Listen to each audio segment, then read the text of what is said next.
I know this conference is going to be full of the nitty-gritty within your industry, but before you go into that, I'd love you to zoom out a little bit and consider the very fundamentals of how our future gets to be shaped. So I am a futurist. My job is literally to think, analyze, and research future pretty much 24/7. But I'm no oracle. The best that I can do is to predict a sort of possibility space of the future within which certain things are more likely, certain things are less likely, and certain things entirely improbable. However, none of that is an objective reality. It is all shaped by our personal, industry, political, social biases.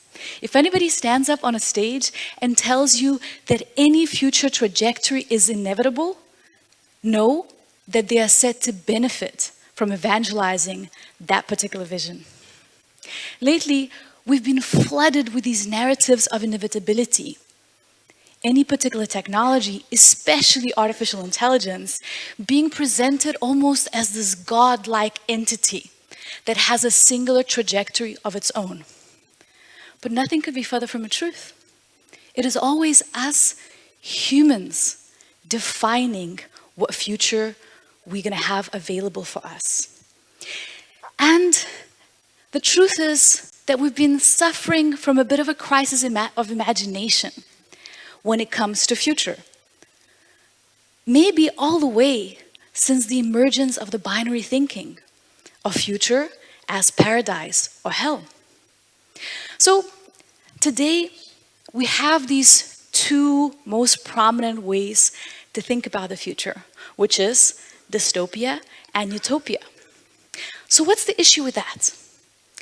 Dystopia is this idea of the doomed future. And it has been initially conceived as a kind of cautionary tale, as a kind of warning of what kind of future we don't want to be stepping into. But what has it really become today? This regurgitation of doom and gloom actually removes our agency. Because if we think that there's nothing we can do about the future being this doom and gloom, we say, well, if there's nothing I can do about it, then I might as well not do anything about it. But also, and possibly even more dangerous, some of the world's most talented people, writers, visual effects artists, concept artists, have been utilizing their talent, their effort, their energy, their time to often give great ideas to some of the world's worst kind of people. Because naturally, there will always be ones that will try to benefit while the world burns. Or maybe, sometimes even to benefit from setting the world on fire. So maybe that is not enough. So what gets offered to us as an answer to this regurgitation of dystopianism? And that is utopia. But if we look back into the legacy of utopianism and how it has emerged, we realize that it's always been exclusionary and eugenic by default. What do I mean by that? If we look at most utopias, they have been profoundly homogeneous and generally tended to not really center people of marginalized identities, but outright erase them. In a way, if disability still exists, is it even utopia?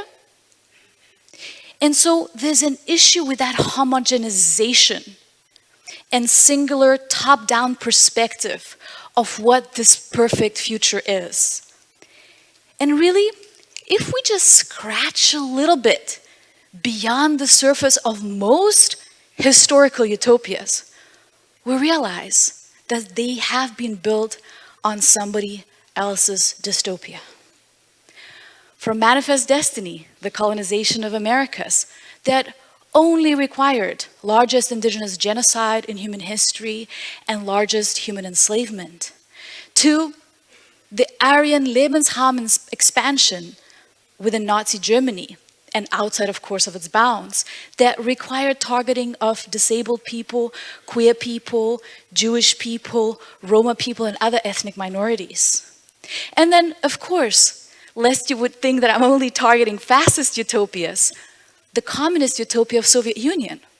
That too, very similarly to Nazi Germany, required extermination, ethnic cleansing of indigenous cultures, and some of the largest environmental crimes in human history. So maybe, just maybe, utopia is not an answer to dystopia, but just a bit of a reverse side of the same coin. And we need to think beyond that, because it always starts with our imagination.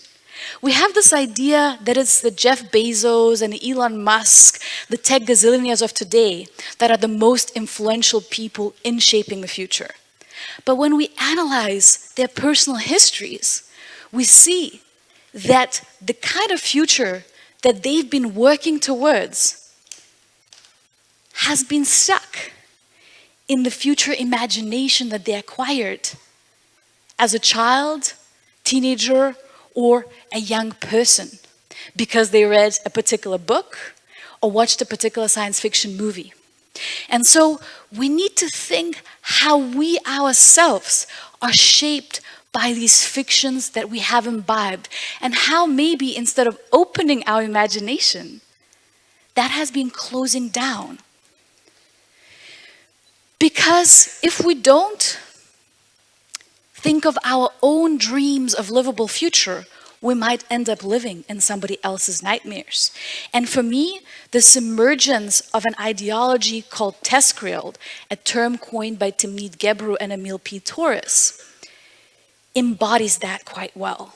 It's a sort of emergent tech theology that is really very much a reflection of the old theologies of our past, except that now it's not the God Almighty that is defining our future. Is this inevitable technological trajectory. But it still very much represents these ascensionist worldviews, where everything that is related to our bodies, to this planet, to the physical existence, needs to be transcended in favor of engineered technological means. So TESCREAL stands for transhumanism, extropianism, singularitarianism, cosmism, rationalism, effective altruism, and long-termism. All really interesting concepts, but that are fundamentally about denying our existence on this earth and value of life as we have known. And the goal of accelerationist transcendence towards the technological realm that renders humans obsolete. Accelerationists see all of us as expendable. And TESCREAL is really just an eschatological tech theology, in more simple words, a fantasy of nerd rapture. It's all about this finite vision that requires a sort of end of the world, and then better things will arise from that. But every time, historically, where anybody promoted end of the world, it never actually ended up well and never resulted in something better.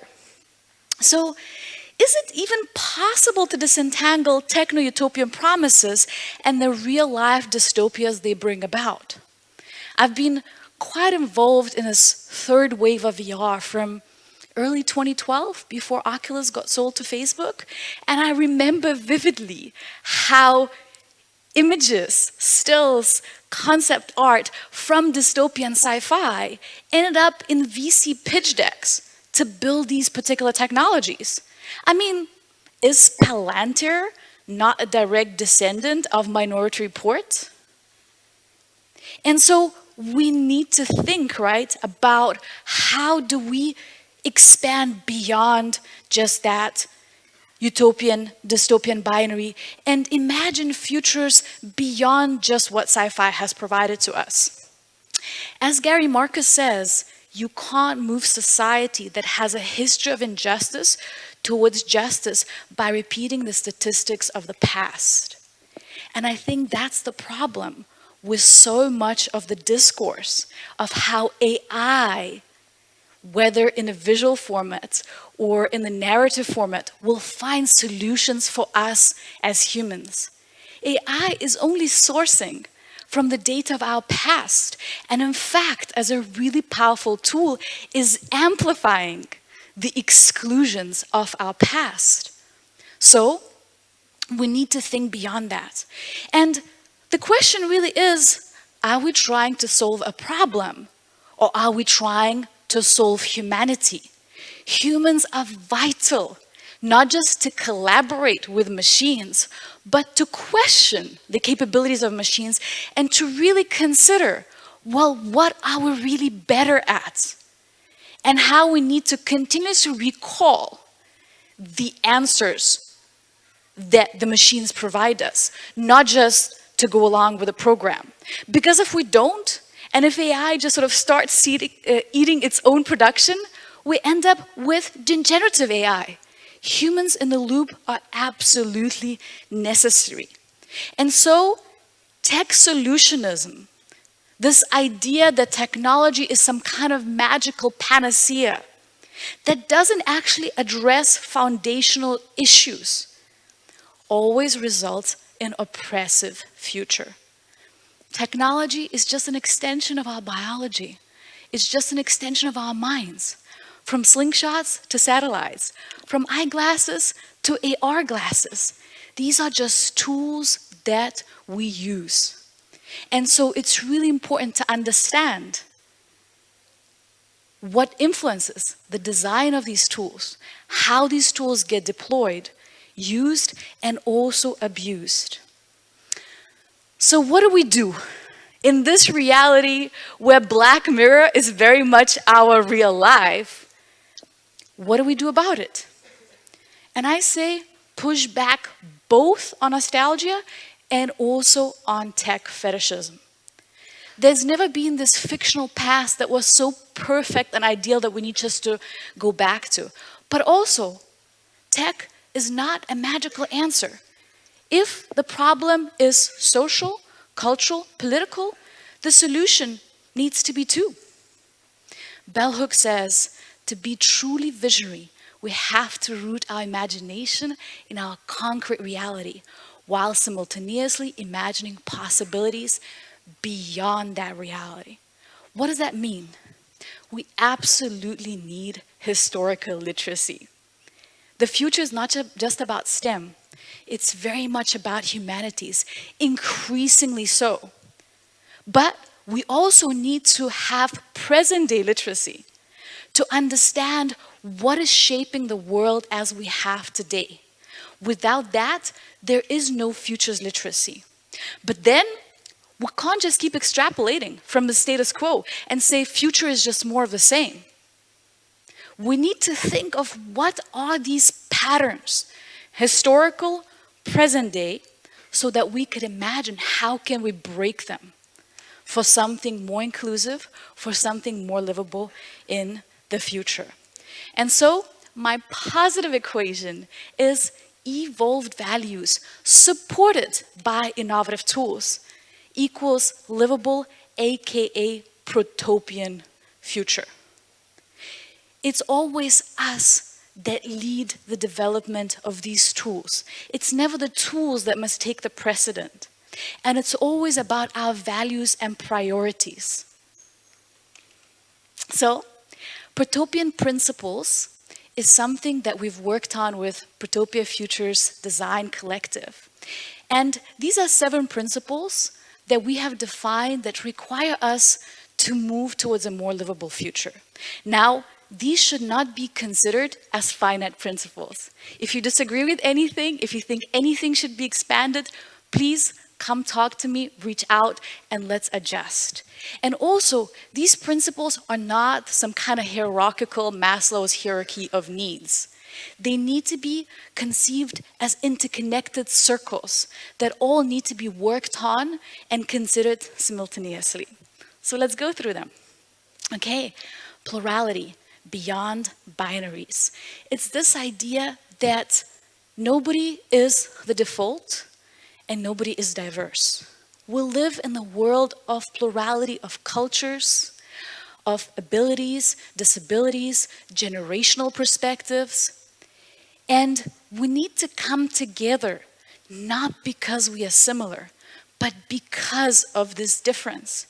Because the problems that we face are so vast in scale that it will require collaboration of multiplicity of perspectives. So let's become curious and recognize that tolerance is not enough. We need to embrace the difference and see it not as some kind of challenge, as something so unpleasant, but as an extraordinary opportunity to learn. Okay, next one, interdependence. And this idea is really rooted in disability justice movement as well as in indigenous understanding of the world. What I mean by that? In the able-bodied world, the most aspirational thing is considered to be independent. To be independent is to be strong, is to be powerful, is to be on top of things. The truth is, unless any of us will die a sudden death, we will experience disability or neurodivergence at a certain point of our lives, maybe multiple times, and our loved ones will too. So, in order to think about that future resilience, so we don't find ourselves marginalized in that moment of extreme vulnerability, we need to recognize how we need each other. And how do we build the world where our strength is in the way we're able to depend rather than be independent of each other. Similarly, with an indigenous framework or indigenous understanding of the world, it is so clear that humans cannot make it alone on this planet, let alone off this planet. 30 trillion cells within our body is ours versus 40 trillion cells that aren't. About 90% of DNA is our microbiome. It's not even human DNA. And it's not just something that affects our physical health. It absolutely reflects our intellectual capacities, emotional health, etc., etc., etc. So we are not islands. We are ecosystems in continuous communication with each other, but also with all life. And so, can we think of interdependence as this most aspirational goal? And can we also think how the future heroes of our narratives are not these magical singular heroes of Marvel stories, but the hero of our future is a community coming together. And coming together not because we're the same, again, but because of our differences. Next point, and I know this is a bit of a sticky point within developers' context, and that's celebration of embodiment, joy, pleasure. SciFi has presented technology to us mostly as something that disembodies us, that isolates us, that removes us from each other, from our own selves, and especially from the living world. Now that is not good enough. We need to think of how we design technological tools and technological platforms that connect us better to our bodies, to our other fellow humans, but also to the rest of life. What kind of new sensory experiences we could get? Because right now, as humanity, we are in fact undergoing sensory devolution because of the limited range of movement that we engage in, because of the limited amount of scents, tastes, textures that we get to experience. So many people in the world are actually experiencing skin hunger, going for weeks, months, and sometimes years without experiencing physical touch with other people. That is tragic. We should not design technological tools that facilitate that. We need to design technological tools that foster true connection, not just within the virtual realm, but also within the physical realm. Okay, next point, biosphere regeneration. And this is really acknowledging that sustainability is not enough. So much physical damage has been done, we need to repair. And so, how do we actually do that? Can we do that if we are stuck within the linear mode of production, where we look at the living world as resources and just turn them into waste? I don't think that we can. So maybe we need to start seeing life as the most perfect technology that it is, because it's in this continuous circularity. Within the systems of life, nothing becomes waste, and there's no growth that is infinite within the finite world. Growth is always about transformation and becoming, rather than just about accumulation and becoming bigger and bigger and bigger until you actually kill the host body. That is called cancer. So how do we learn more from life and start seeing that maybe, just maybe, future is not just about engineering and building, but also about nourishing and growing? Okay, next 2 points: creative flourishment and spiritual fulfillment. Again, something that both SciFi as well as most of the foresight analysis misses out on. But the truth is that we all need creativity and we all need spiritual fulfillment, because this is how we reckon with the temporality of our own lives and the lives of our loved ones. So how do we think of the future of play, of expression, and connecting with other people's expression? And how maybe we need to remove it from the elitism of current day art institutions and see how the technological tools and platforms that we design start embedding the very living fabric of our cities, rendering creativity more accessible to everyone across generations, across social class. Same thing with spirituality. Most of the religious dogmas of the past have created in-groups and out-groups that told us that I am better just because I believe these specific set of beliefs. But if we think of future as interconnected, both with each other as humans on this planet, and also with the rest of the living world, what kind of spirituality it will require? Because if we don't think about these things, then that space gets filled up with all forms of cultish beliefs, conspiracism, and that's how fascism emerges too, in that vacuum of creativity and spirituality. And so the last point that really underlies all of these points is evolved values. If we imagine this livable future, then what kind of values underlie it? What do we consider beautiful? What do we consider ugly? What do we consider aspirational? What do we consider as obsolete? Informed hope is always better than techno-billionaire optimism. Mark Andreessen, back in, I believe, October or November, published Techno-Utopian Manifesto, within which he said that if you are a tech critic, you are against civilizational progress. That is a lie. In fact, to think that the only way to do things is how things have been done and just to stick with the program, that is the most negative attitude that there is. To think that we can change things, that things can be done better, not to just engage in like naysaying type of criticism, but in constructive criticism, to believe that we have agency as humans, as citizens of this planet, is the most positive attitude that we can embrace. Informed, radical hope is working towards change against all odds, knowing that sometimes it's just about opening doors that others would walk through, and that the true change might take the time of generations to come.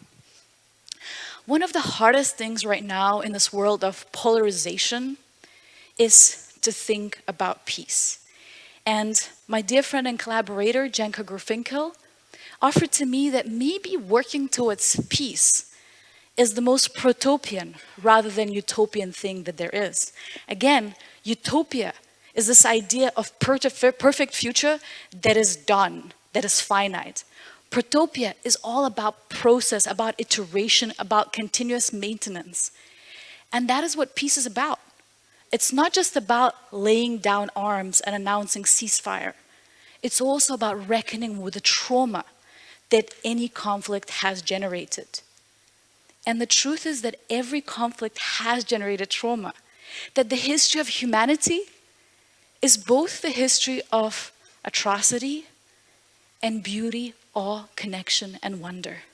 And all peace has been made upon separation, upon wound, upon atrocity.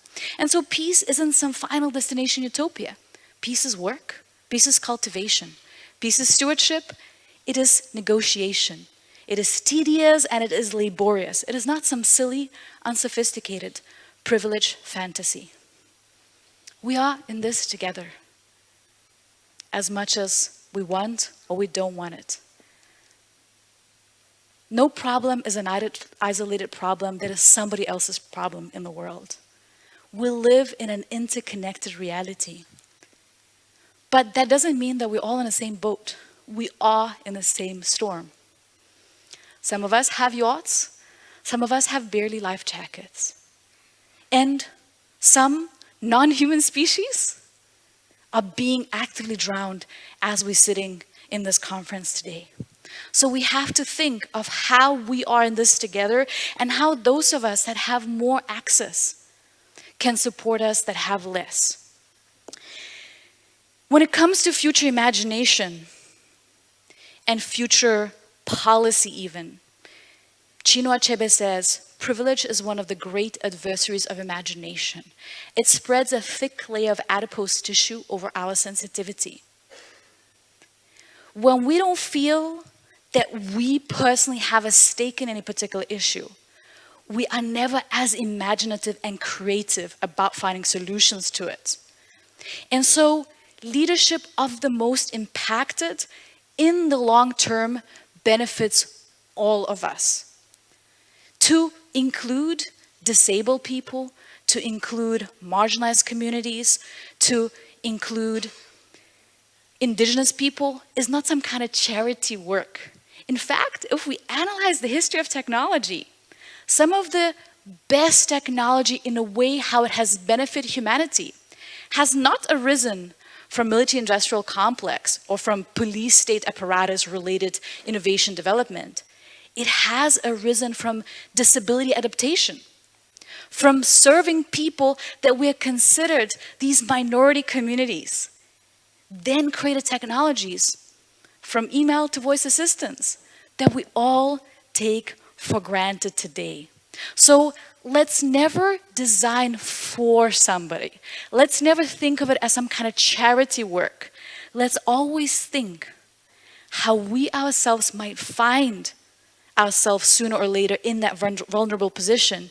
And so to center those that are currently at the bleeding edge of harm actually will benefit us in the long term. So a huge thing that stands in the way is the fact that we anthropomorphize AI and aliens, yet mechanomorphize life. Fancy words, what I mean by that. We project human qualities on the fictions that do not exist, or the fictions that we are very unlikely to meet within our lifetimes. I'm sure alien life exists somewhere, this universe is vast, but unlike most of the sci-fi movies tell us, we're not likely to encounter it. Same thing, artificial intelligence. The popular narrative that is sci-fi rooted tells us that it's going to gain this singular consciousness of its own. But to the best of the bleeding edge scientific research, we now learn how our cognition is truly embodied. And so maybe, just maybe, we need to shift some of that attention away and stop objectifying the wealth of life on this planet and start seeing what we can learn from all of these other intelligences. And not just extraordinary intelligences such as octopi that we know have minds so unlike and consciousness so unlike of our own, but even the intelligence of fungi and bacteria and yeast. Because obsession with human optimization ends up optimizing our humanity. The more we think of ourselves and of all life as machines that need to be engineered to perfection, the more we miss the very point of what it is to be alive on this planet. Computation has never equated consciousness, and consciousness has never equated computation. We need to move past of these fictions and really start seeing what is on offer for us here on this planet. And who gets to be defined as this dystopian or utopian default? And what if within technological frameworks of today, especially the AI frameworks, the very system tells you that somebody like you doesn't even exist? How much harder it becomes for you to exist in this world. As we look away, species and indigenous languages are vanishing. And it's not just about a loss of language as in ways of connecting words and expressing sentences. What is lost is a whole way of seeing the world. With every species that is lost, we lose a whole sensory understanding of what the world is about. And that is a loss that cannot be repaired. Very differently than one of the 20th century most famous futurists, Buckminster Fuller, I do not believe that Earth is a spaceship. It is not some kind of engineered entity, and should not considered to be engineered. And we know that those discourses are happening right now with geoengineering narratives. We cannot separate ourselves from this planet. We are not on it. We're not building on it. We're not existing on it. We are truly of it. We are embedded with this ecosystem of life.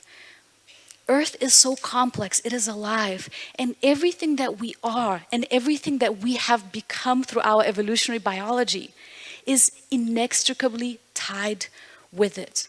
We truly live in an immense world. And it's not about stopping the exploration of cosmos or stopping these fictional sci-fi narratives that consider alien or AI intelligence, but it's about first recognizing that this immense world exists here on Earth, and there's so many lessons to be learned from that. And sometimes, just sometimes, we need to maybe think a little bit more philosophically and reconsider our very basic terms. This is by Audrey Tang. When we see virtual reality, let's make it a shared reality. When we see Internet of Things, let's make it Internet of Beings. When we see machine learning, let's make it collaborative learning. When we see user experience, let's make it about human experience. And when we hear the singularity is near, let us remember, plurality is here. We are facing a choice between eremocene or symbiocene. Fancy words again, so I will explain. The current age within which we live is Anthropocene. The age where humans have defined the very structure of this biosphere. And we're perpetuating extinction of other species on truly unprecedented scale. Eremocene is what comes after that extinction that renders us more and more lonely and more disconnected from all other life. And Symbiocene is the age that maybe we could turn towards if we would recognize how can we coexist symbiotically with all life.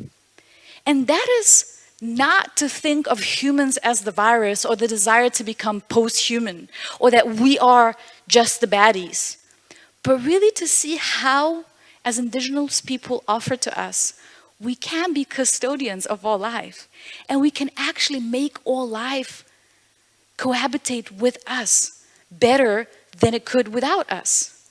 So much political polarization is due to our past narratives. People will embrace a particular policy just because it's left or because it's right, just because it's progressive or because it's conservative. We have these legacy attachments, and we think of ourselves as so different because of that.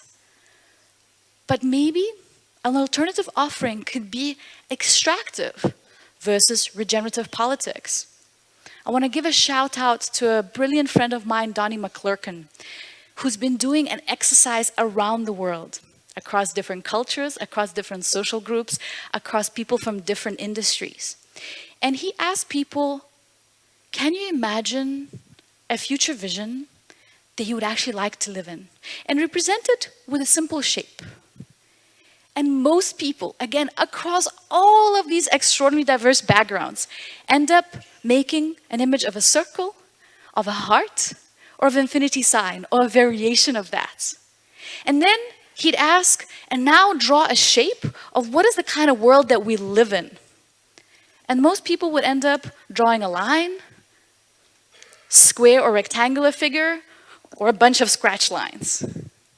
So we understand that fundamentally, we are not that different. We all want to inhabit a future that is actually livable. And so maybe it's helpful to detach ourselves from how politics was conceived of and really think of it as extractive versus regenerative. And in that, it is so important to defy these narratives of rapture, aka escapism. Because from the old ideas of religious rapture to this idea that AI is coming and it's going to be this God that will solve our problems or render us obsolete, and so we're going to become the superior consciousness, all of that is just escapism. All of that is just not reckoning with the issues that we face today as our collective humanity. And so maybe instead of continuously moving fast and breaking things, we could move tenderly. Stop breaking things, people, planet, and shift away from user-centric design, human-centric design, humanity-centered design, to life-centric design. And do that again, not because we want to be post-human, but because we understand that for humans to be well in the long term, all life needs to be well. And so we need to consider all life, whatever we design, be it our data farms, or our urban design. We can't be thinking just about ourselves. We need to be thinking of all life that we are enmeshed with. So, people keep complaining that future has never come because we don't have flying cars. But what if the future could actually be everything we hope for, but not what we expect? Maybe it's not about flying cars in our future cities that could represent the most futuristic idea. Maybe it's about opening our urban skies for wild species of birds and seeing how our life can integrate with other life. And that does not mean that we should abandon the development of drone technology or flying car technology, but maybe these shouldn't be just luxurious Ubers for the super wealthy, but those technologies could be used for emergency relief, for organ transplant that needs to be really urgent, etc., etc., etc. Because any technology that caters to the needs of the most vulnerable, rather than wanton desires of the most privileged, ends up actually benefiting most of us. The ultimate hidden truth of the world is that it's something that we make, and we could just easily make it differently. No future is predetermined. We are the ones deciding the future with our collective action. But also, future is not shaped just by our active choices. It is also shaped by our apathy. Whenever we think that somebody else, somewhere else, decides the future for us, it becomes a self-fulfilling prophecy. So I want you to ask yourselves, what is the future that you'd like to live in? What is the future that your loved ones you would like to live in? And how, with whatever you do, personal or professional, you're participating in shaping that. Thank you so much.